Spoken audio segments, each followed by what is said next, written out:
Assalamu alaikum. My name is Muhammad roll number 110 from BSc 1B. In this video, I will talk about the events that led to the creation of All India Muslim League. First, I will talk about the background about how the party was created.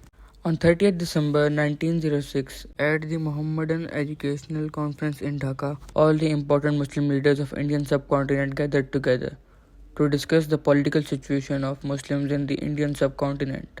As a result, an idea of creating a Muslim representative party was approved.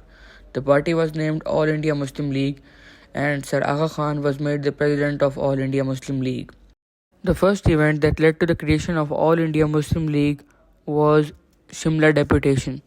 In October 1906, 35 Muslim leaders, led by Sir Aga Khan, went to the Viceroy of India, Lord Minto, at the Viceroy Lodge in Simla to convince him to grant separate electorates for Muslims. Lord Minto's attitude indicated that, okay, I'll consider your request, but who are you? Which party do you represent? This made Sir Aga Khan and the other Muslim leaders realize the importance of a Muslim representative party. Still, the separate electorates were granted in the India Act 1909 by Lord Minto and John Morley, but this event led to the creation of All India Muslim League. Another event that led to the creation of All India Muslim League was the Hindi-Urdu controversy. In 1867, a question arose that what should be the national language of India. This is where the Hindus tried to eradicate the Urdu language, especially in UP.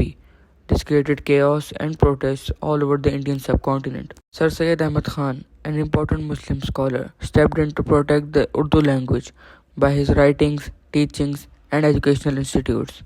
This event also was an influence and led to the creation of All India Muslim League.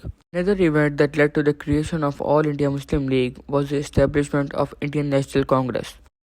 In 1885, Sir A.O. Hume founded the Indian National Congress. It was supposed to be a party for educated Indians, irrespective of the religion, but it slowly became a Hindu-dominant party. They ignored the rights for Muslims and initiated conspiracy theories against Muslims.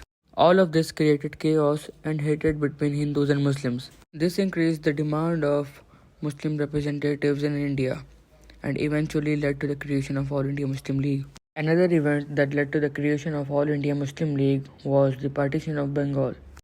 In 1905, Viceroy of India Lord Curzon announced the Partition of Bengal, according to which East Bengal and West Bengal were declared as separate provinces. East Bengal had the Muslim majority, whereas West Bengal had the Hindu majority.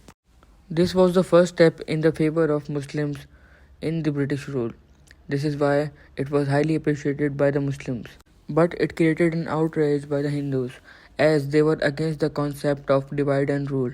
Congress was trying to put pressure on the British to reunite Bengal as a unit. Muslims also needed a political party to represent their point of view, and that also led to the creation of All India Muslim League. Some more events that led to the creation of All India Muslim League are the Shuddhi and Sanktan movements. In the early 20th century, Shuddhi and Sanktan movements were initiated by Arya Samaj. Dayanand Saraswati was the leader of Arya Samaj. He had the intentions to convert Muslims into Hindus. Following the orders of their leader, these movements began to forcefully convert Muslims into Hindus. Muslims suffered a lot due to violence, and there was no political party to raise this issue to the government with Muslims' perspective.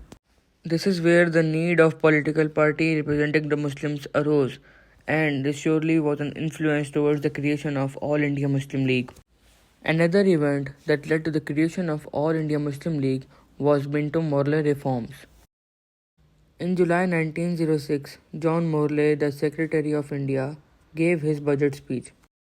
In his budget speech of 1906, John Morley hinted towards the possible constitutional reforms. After this announcement, a political party for Muslims was needed to secure the Muslim interests in constitutional reforms, like separate electorates, federal form of government, and rights for Muslim minorities. However, in 1909, Minto Morley reforms were introduced by John Morley and Lord Minto, the Viceroy of India, where separate electorates for Muslims were introduced. This announcement of change in constitutional reforms, however, led to the creation of All India Muslim League. Now I will conclude my video by summarizing this topic chronologically. Firstly, the Shuddhi Sanktan movements in 20th century took place. Then, the Hindi-Urdu controversy in 1867 took place. Then the creation of Indian National Congress in 1885 took place. Then the Partition of Bengal in 1905 took place. After that, the announcement of Minto-Morley reforms in July 1906 by John Morley took place. After that, the Simla deputation in October 1906 took place. All of these events eventually led to the creation of All India Muslim League on 30th December 1906.